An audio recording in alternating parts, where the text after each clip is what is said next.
بسم الله الرحمن الرحيم وإذ جعلنا البيت مثابة للناس وأمنا واتخذوا من مقام إبراهيم مصلى وعهدنا إلى إبراهيم وإسماعيل أن طهر بيتي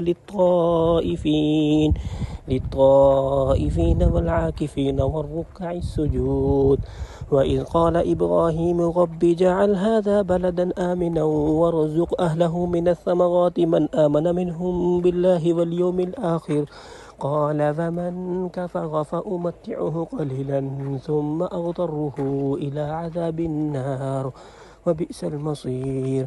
وإذ يرفع إبراهيم القواعد من البيت وإسماعيل ربنا تقبل منا إنك أنت السميع العليم ربنا واجعلنا مسلمين لك ومن ذريتنا أمة مسلمة لك وأرنا مناسكنا وتب علينا إنك أنت التواب الرحيم ربنا فابعث فيهم رسولا منهم يتلو عليهم آياتك ويعلمهم الكتاب والحكمة ويزكيهم إنك أنت العزيز الحكيم.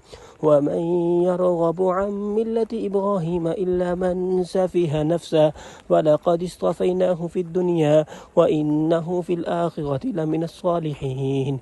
إن قال له ربه أسلم قال أسلمت لرب العالمين.